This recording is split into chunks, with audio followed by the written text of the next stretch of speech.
welcome back to Coach-to-Coach. Today's guest is transformational coach, leadership mentor, and speaker, Shazia Govindji. Shazia works with leaders, change makers, and coaches who know they're capable of more, not by teaching them how to become something different, but helping them to see more clearly who they already are. Through her one-to-one coaching, leadership development, group programs, and her work as a mentor with the AJC School, she supports people in creating lives and businesses that are grounded, meaningful, and deeply aligned. Wonderful to have you here. Welcome to Coach-to-Coach. Thank you, Greg. It's great to be here. Shazia, the way I like to start these is to ask, what first sparked your interest in coaching? I think for me, it was a combination of the kind of slow burn, insidious infiltration into coaching, Mm. and then the moment where the light bulb went on. And so I think I'm sure some coaches will relate to this, that, all my life I'd been the one that people would go to for advice and the one that people felt like they could really trust. And for a long time, I actually completely buried any idea of being able to be a professional human who helps people in a one-to-one context, because I didn't really know a huge amount about coaching or counseling or therapy, but I just had that world as kind of the same pocket of like one-to-one service-based stuff. And I put it completely to one side because I thought that I couldn't do it. I thought that it would be too hard to be faced with everyone's problems every day, and I thought it would drown me. Um, but over the years, the spark that's meant for you, it keeps kind of coming up, right? So um, I guess it never really left me from when I was very young and had this as a concept in my mind. Um, but I always kind of kept pushing it down. And then I remember that there was this one conversation that I had. I was actually in the middle of a Muay Thai course in Thailand Mm. in 2018. And I had a conversation with a mentor of mine on the phone.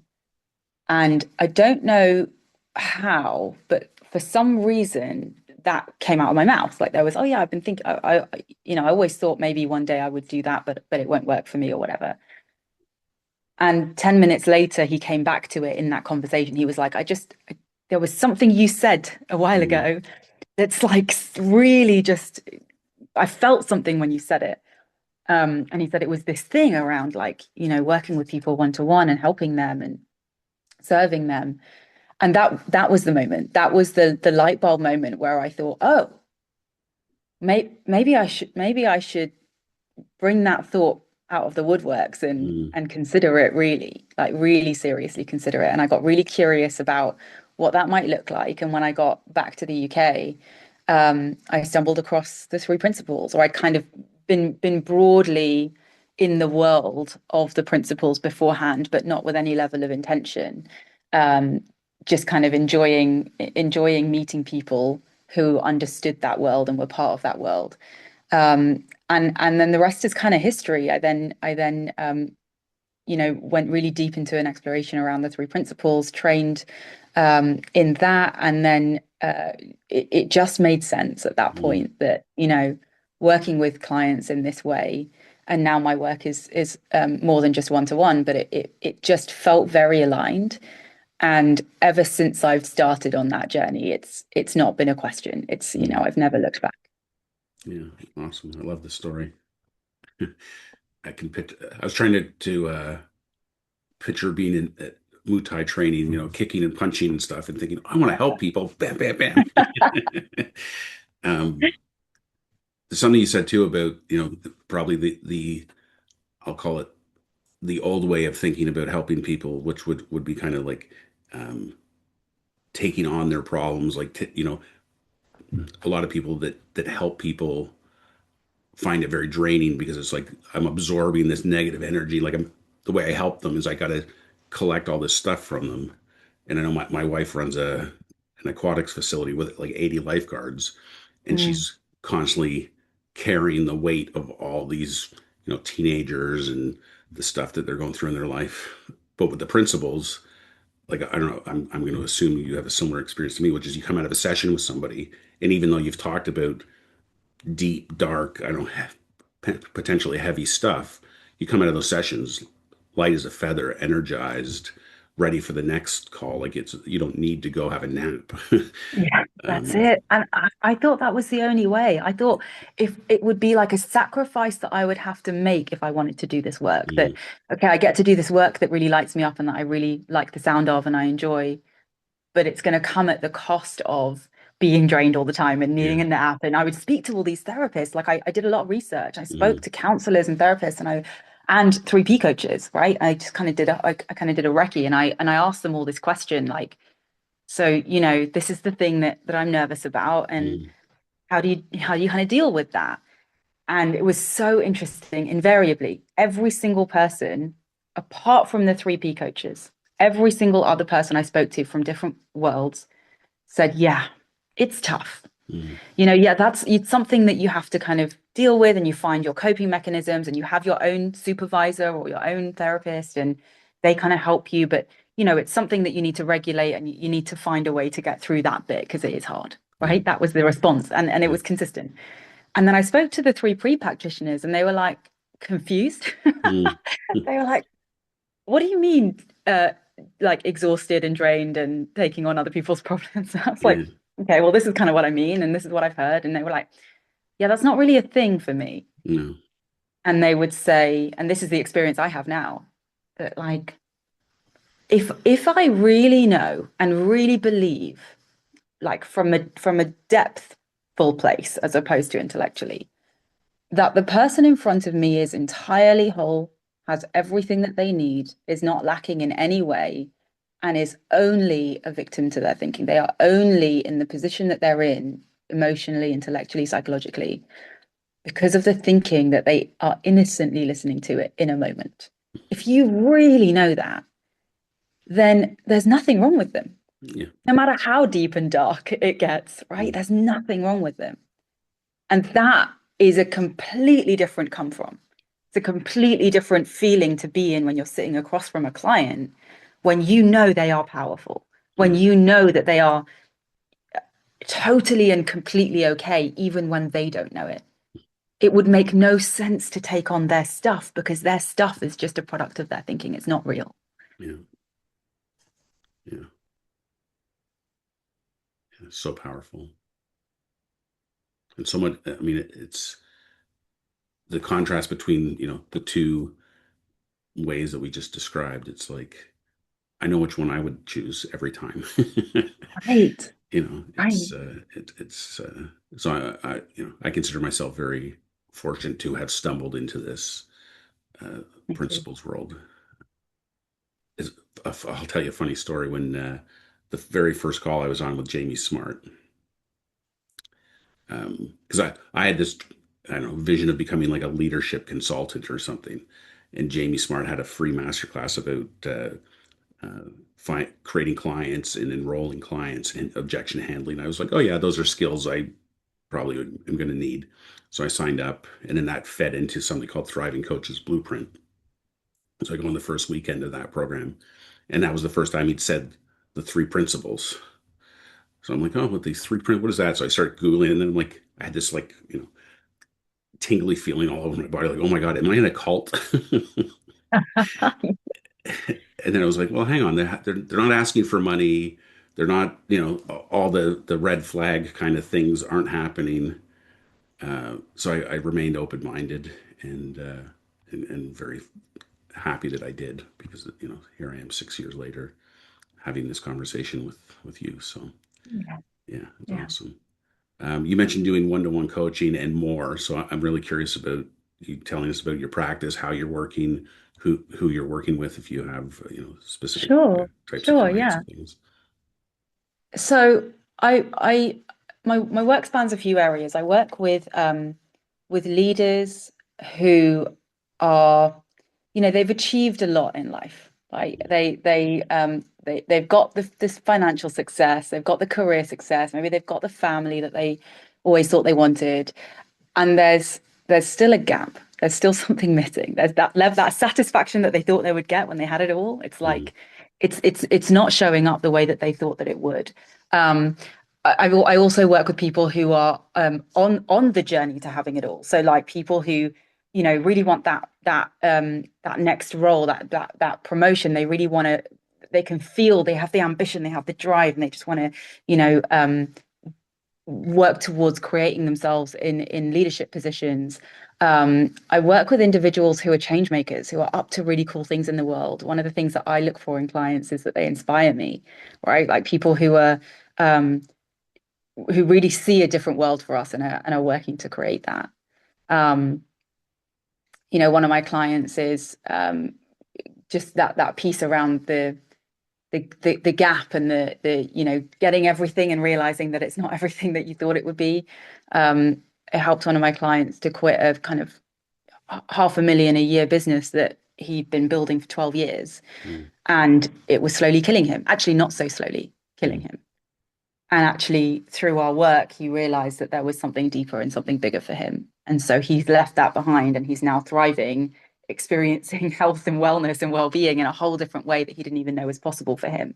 So, I mean, those are just some examples, but really the common thread, I think, among the people that I work with are people who are really ready for transformation.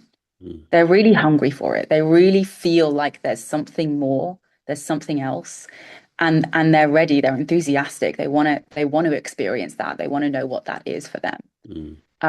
And I do that in, like I said, my one-to-one practice. I run groups. I have corporate clients, so businesses will hire me to work with, you know, their senior leadership team, whether that's on culture, whether that's on leadership and performance coaching. And then I also am a mentor at the AJC. So the AJC, for those who don't know, is a coaching and leadership career school. So I always have a handful of clients who are coaches as well, and I kind of support coaches to build sustainable, lucrative, ethical coaching practices over time. And the AJC is a school for coaches like that who want to kind of build up their practices. And Ankush Jain, the leader of that school and my coach, has asked me to be a mentor on that school for the second time this year. So that's kind of the other pocket of work that I do Yeah. As part of that. And it's never a dull day, Greg. Like that's like there are so many different pieces of what I do, and there will be some periods of time where I'm just really focused on my one-to-one practice, and I love that. Yeah. And there are other periods of time where I'm really lit up to create a group or to work with a company about something. And so it's really it's amazing, because I remember when I felt like, you know, when I was getting into coaching and I was starting to create clients, I was like, yeah, this is the thing this is the thing that I want to do. Mm. Um, I don't think I've been, prior to coaching, I don't think I've been in a job longer than 2 years. Oh, wow. And so to say to myself, like, oh yeah, I can see myself doing this for the rest of time, like that, I didn't know, but it's so varied. I get to work with so many different types of people in so many different capacities that the moment that I get bored, I just create something new. Right? Like I get to create whatever it is that lights me up in the moment. So this is what my practice looks like now, but ask me again in a year and it might look completely different. Yeah. I love that. I mean, that your orientation towards creation is uh, probably one of your greatest underlying strengths. I mean, from what you described in terms of working with the types of people you mentioned, I can kind of almost imagine them, you know, getting caught up in the wake of this direction of what do they want to create, and I mean, it presupposes that we can create whatever we want. So Yeah. I love that. Well, I'll share that I used to think I was inherently a not creative person. Like I Mm. used to think that there were creative people and then not creative people. Like I don't draw, I don't play music, I don't like this, I don't create art. Like I thought that was it. That was kind of what it means to be a creative. Mm. Um, and then and something shifted, and this probably won't be a surprise to you being from a three principles background as well, but like what if who we are as humans is creative? It's like creative. Like what Mm. if that is just who we are? Every time we think, we're creating, every time we speak, every time we do, like everything of every part of our day is a creation. And that kind of opened my mind a little bit. And then I remember that I would like, there were certain coaches and people who were further along than me that I would really admire, who would I just hear them speak and they talking about how they have just so many different ideas for their business and like I want to do this and I want to do that and I have to filter it all down. And I was like, God, it's lucky, nice to be you. Like it was like great for you that you have endless ideas, like Mm. and inspired thoughts in your mind. But I'm just here like, shall I copy what someone else is doing? Because that sounds good, but I don't have any ideas of my own. And as I kept dropping that thinking of I'm not a creative person, as I kept considering the possibility that creativity is innate, that we all have it. And the more that you use it, the more that you get it. Mm. The more that you follow little nudges of creativity, whatever they are, it doesn't matter what line of work you're in, it doesn't matter whether you're a data analyst or like it's irrelevant. Creativity is everywhere. Mm. And so um as I kind of kept pulling on that thread, keeping an open mind and growing my coaching practice, I kind of woke up one day and realized like I would love to do that and I would love to create that and I need to probably like manage my time. So I guess I'll do this one first. And it was like, oh my God, I'm doing that thing Mm. that I was kind of looking at that person who to me was so much further along on the journey, um, thinking I could never be like that. And it just goes to show that it's all of that mental drivel that gets in the way of creativity unleashing because ultimately it's all we are. Yeah. It's all we are is creative. Yeah. Yeah. I love that. And my Bible for like 20 years in my corporate world was The Seven Habits of Highly Effective People by Stephen Covey. And habit one is be proactive. And another way Covey says it is you are the creator. And for 20 years, I thought, oh, yeah, like I create my schedule and I make decisions on what I'm doing and what my priorities are. And um, I can create relationships with people. And then when I got into principles, I was like, holy shit, I'm the creator. Like I'm creating my experience every moment of my life. Um, and if that's true, well, to some degree, I can direct that. I can influence that. I can make decisions. I can all things. And you hit something the nail on the head in terms of what my experience has been. Is the more you lean into that, it goes from being a trickle to like a fire hose. Like it's just there's Yeah. so much creativity that just comes your way when you.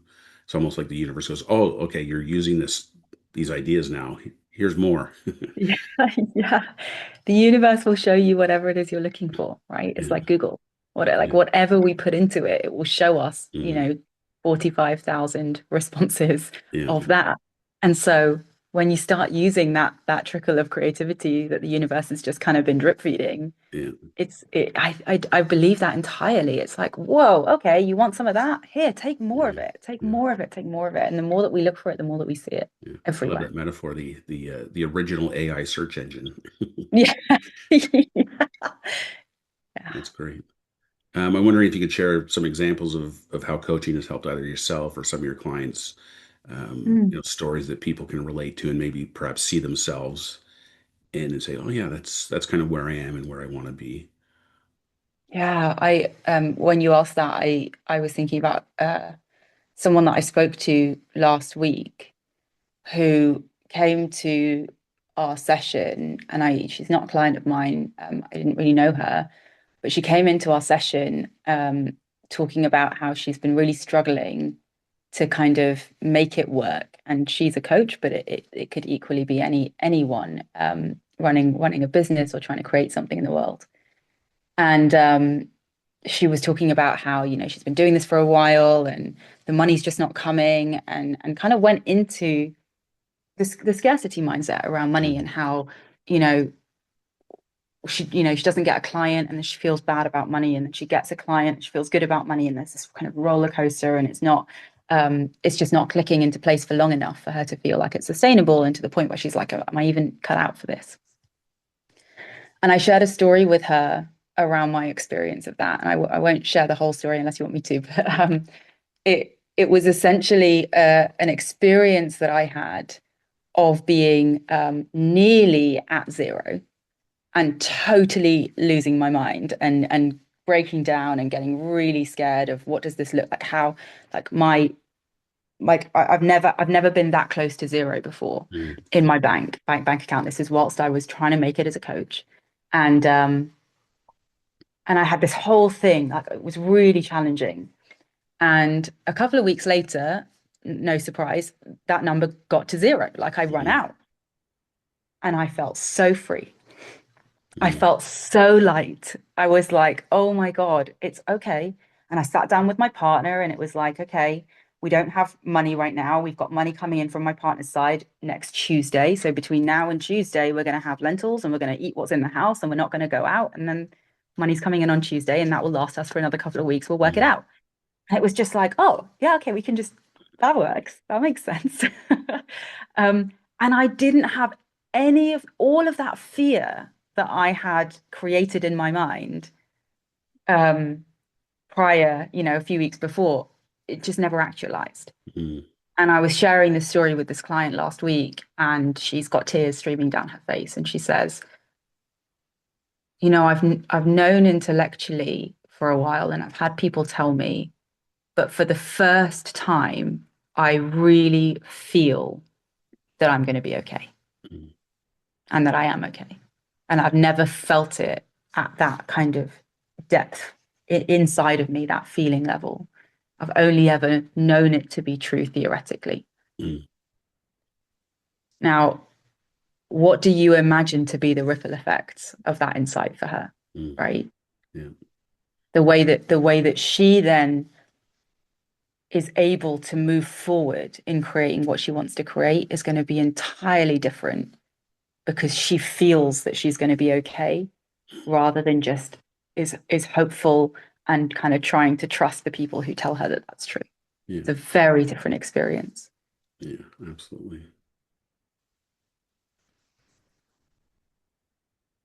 Yeah, it's a beautiful story, and really points to the power of insight. I mean, once and you never know. Like you share what you know, what you've experienced, and we can we can imagine what part of that story did it for her, but Mm, you'll never know really, yeah. and it doesn't really matter. It's just something clicked, and yeah, the way she's been in the world from that point forward is different, is more powerful, more free. Um, I mean, I'm sure I'll she give you will. another. Sorry, go on. I'm sure she will have moments of fear and worry, and I mean We all do. that all comes back. But yeah, the beautiful thing is once you feel that or know that it deep and down inside, it changes things forever. It's so much more reliable and trustworthy than anything that you might hear from outside of yourself, right? Because yeah, she heard my story, but what she really heard was something whispering from inside of her. Yeah, absolutely. So it's so much, it holds so much more weight than Mm, anything she's going to hear externally. yeah, yeah. Can't wait to hear your next story. Oh yeah. Okay. So the other one that came to mind was just kind of taking a slightly different lens. So I remember I was working with it's a senior leader, a director in an organization. I was doing this as part of some wider work with the full business.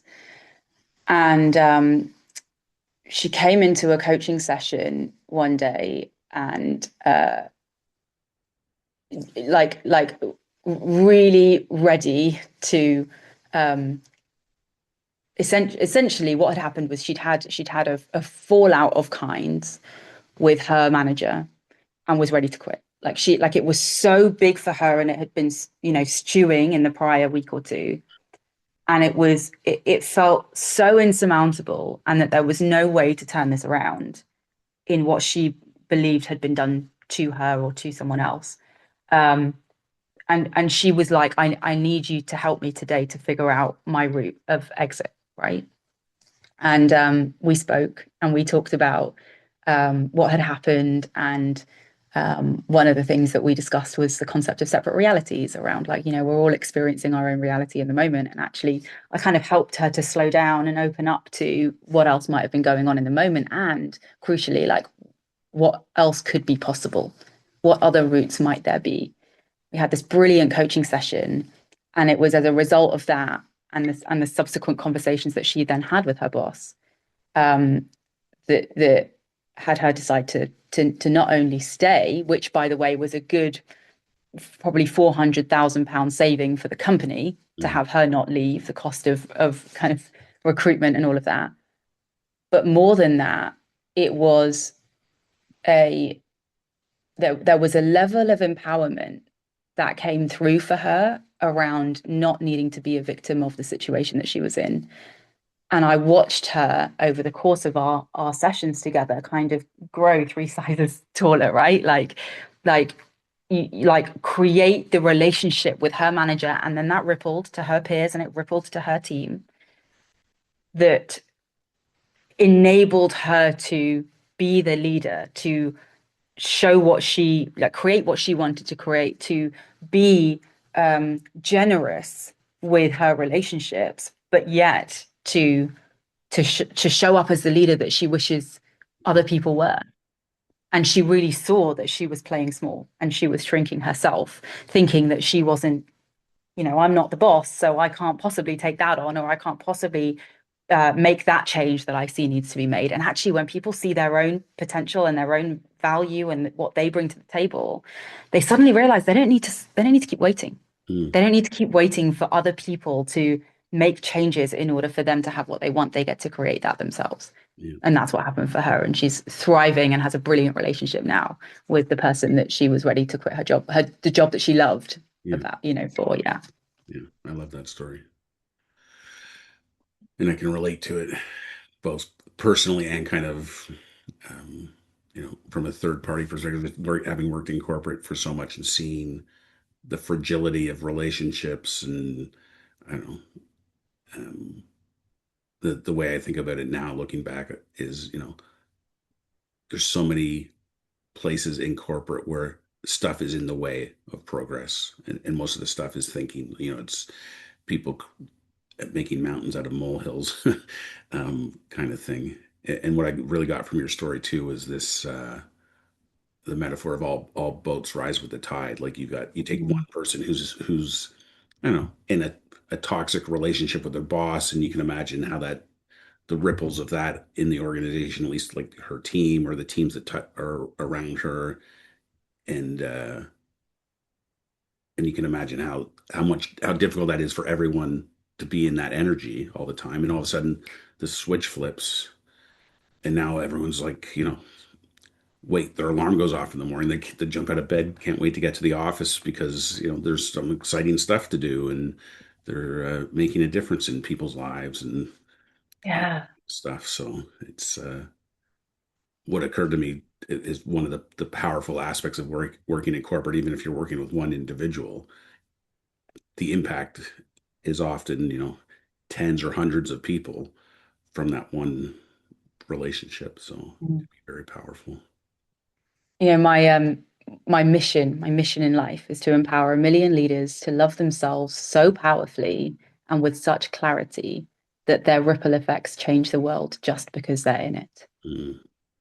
And that speaks to what you've just said, right? Is that when one individual changes, and I use the term leader here really loosely, like you're a leader of your home. You might be a leader of a, multi-million pound business, or you might be the leader of your household. You might be the leader of your children. You might be the leader of, one employee. But whatever it is that you are, you're the leader of yourself. You're the leader of your own life, right? But when we show up differently, like when we can see who we are, if I really believe that if anyone on the planet, you pick anyone that you believe to be beyond help, right? If that person really knew themselves, like really knew who they were, they they would have no choice but to love themselves. Mm. And when a person really loves themselves, they have no choice but to love other people. It just doesn't work any other way. And when that shows up, when you show up that way, naturally, organically, because you've seen something at that insight level that we were talking about, your ripple effects touch thousands, because it's not just you that's changing, it's everyone that you touch on a given day, and then it's everyone that they touch, and it just keeps going. Mm. So the power of one individual having a transformational insight or change in themselves is endless. It's infinite. Yeah. Yeah. I love that. the way I felt your story, and then you told your mission statement. It was like, oh yeah, that's exactly what I was talking about. Like, the alignment there is just um, magical. So I love that, and I love the idea of um, your mission starts with 1 million people, but the ripple effect is 10 million, 100 million, and beyond. It's Yeah. there's no stopping it. So that's amazing. Mm. If there's one thing you'd want people to take away from this conversation, what would that one thing be? Mm.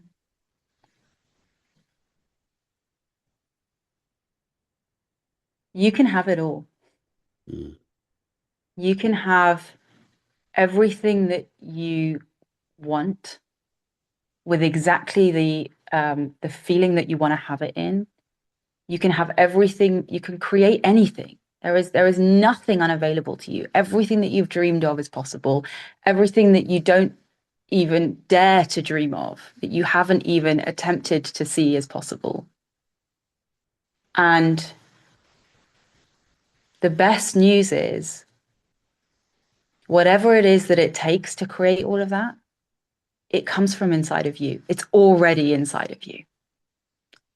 You are innately made of that stuff.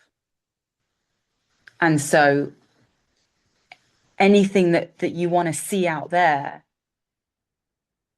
like look within, because you have this like infinite source of resourcefulness and wisdom and resilience and creativity in insight and intuition. It's all in there. It's inside of you. mm, That's where you want to look. Like look there for your own wisdom, and there is nothing that is beyond you. amazing. Shazia, if people want to get in touch with you or find out about what you're doing, where's the best place for them to go? So if you want to get in touch with me, email me. This is the easiest way, right? Because people have different social medias. So just email me, shaziacoaching@gmail.com, SHAZIA coaching@gmail.com. I'm also on Facebook, I'm on LinkedIn, I'm on Instagram. So you can find me there too. Um, I'm one of those people who loves to get into conversations Mm, and I love to serve. It's literally why I'm here on this planet. So if you email me, if you reach out to me, if there's something that you've heard in this conversation that sparks something for you, if you want to have a conversation about how to apply some of this to your own world, in your own life, with your specific circumstances, reach out. I will reply.